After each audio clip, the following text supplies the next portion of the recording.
Begini cara ambil Timur Timur kembali. Pastinya tidak pakai jalur hard power seperti yang dilakukan Australia dengan mengatasnamakan UNAMED di PBB dulu. Pancing dengan konflik horizontal, masuk peacekeeping, lalu diadakan referendum. Mau lepas dari Indonesia atau masih mau bergabung dengan Indonesia. Hasilnya 70% ingin lepas dari Indonesia. Lalu berdirilah negara Timor Leste. Itu peran Australia gede banget, 80% barangkali.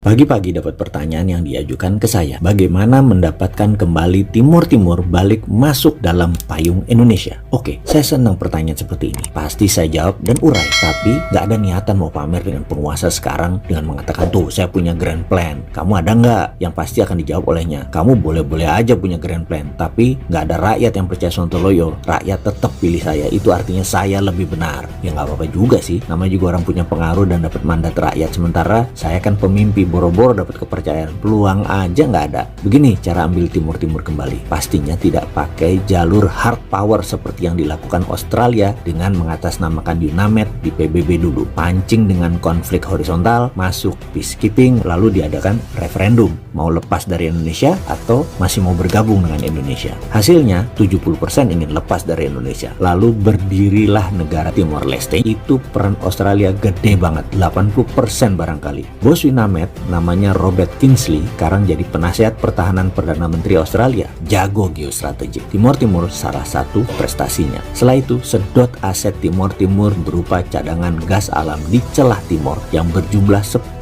triliun kubik feet. Biaya operasional ambil Timor Timur lewat. Untung besar itu Australia. Strategi pengambilan Timor Timur tidak menimbulkan gejolak politik dan gejolak keamanan di kawasan ASEAN. Sama seperti Crimea yang diambil Rusia baru-baru ini. Itu juga yang diskenario kan kalau pemerintah Indonesia tetap ngotot ganggu pendapatan McMoran dari Freeport, maka Amerika pinjam tangan dengan menciptakan konflik horizontal di Papua. Lalu peacekeeping masuk dari PBB, kemudian referendum mau merdeka atau tetap dengan Indonesia. Wih, pastilah pengen merdeka. Untung saja ternyata ambilnya saham Freeport tersebut tidak membuat McMoran rugi, malah Indonesia yang bisa rugi. Jadi skenario caplok Papua nggak jadi. Saya juga heran dengan ide ambil saham Freeport. Kenapa nggak naikin pendapatan negara dengan cara lain? Kenapa tidak bagi hasil finish produknya, minta bagian dari emasnya? Jadi kita Indonesia bisa printing money, cetak duit. Sudahlah, ide saya pasti geblek dan Sontoloyo, pasti nggak ada yang percaya. Tapi akan nyerah nggak memberi ide untuk negara? Ya enggak lah, kita balik ambil Timor Timur saja deh. Gimana caranya? Pertama, kita mengatakan kepada Timor Leste, wahai Timor Leste, kamu buat proyek, project creation, dan ini ada uangnya. Setelah proyek diciptakan, kita Indonesia menyiapkan pendanaan pakai pinjaman tentunya. Kita harus untung dari cost of fund. Jangan terlalu tinggi, nanti mencekik. Jangan terlalu rendah, nanti Timor Leste-nya profit. Bikin Timor Leste jangan hidup tapi jangan mati. Itu prinsipnya. Lalu, proyek itu harus dapat sovereign garanti atau jaminan negara. Jaminan B2B, business to business, nggak bisa ngikat APBN Timor Timur. Boleh semi sovereign garansi, yaitu pakai BUMN Timor Timur. Karena BUMN kan punya negara. Kalau default, gagal bayar, ambil jaminan negaranya. Pokoknya jangan swasta Timor Timur aja yang punya proyek. Jadi pihak Indonesia akan menyiapkan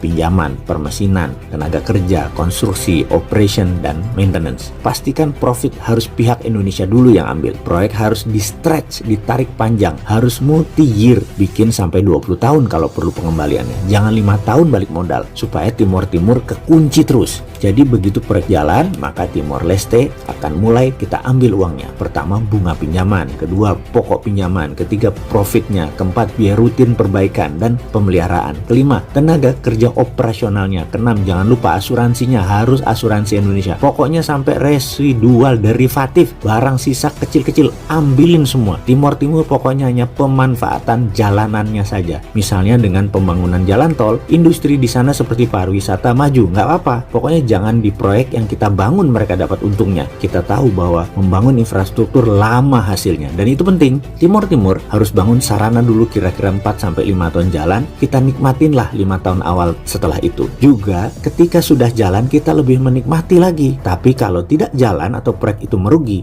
ini enak, kita ambil. Enaknya karena kita sudah balik modal dalam 5 tahun. Proyek dibikin nyicil multi year sampai 20 tahun kalau perlu timur-timur nyicilnya. Project creation tersebut kita idekan terus-menerus ke timur-timur sebanyak-banyaknya sampai yang nggak perlu-perlu. Seperti punya 2 bandara internasional, bangun terminal, bangun 3 pelabuhan, bangun jembatan ke daerah yang sepi penduduk kalau perlu, pindahin ibu kota juga kalau perlu, bawa pejabatnya, lihat LRT dan MRT di Indonesia biar terpukau, lihatkan pabrik penghasil gerbong kereta kita, buatkan rel kereta keliling Timor Leste, semua dibangun aja. Dan itu versi pertama untuk pasang kaki. Ada versi kedua membuat lebih cepat lagi kuku Indonesia menancap di timur-timur, lebih dahsyat lagi strategi. Minat untuk tahu? Sebenarnya nggak usah dikasih tahu sih, pasti tahu. Kita coba merenung apa yang terjadi di Indonesia.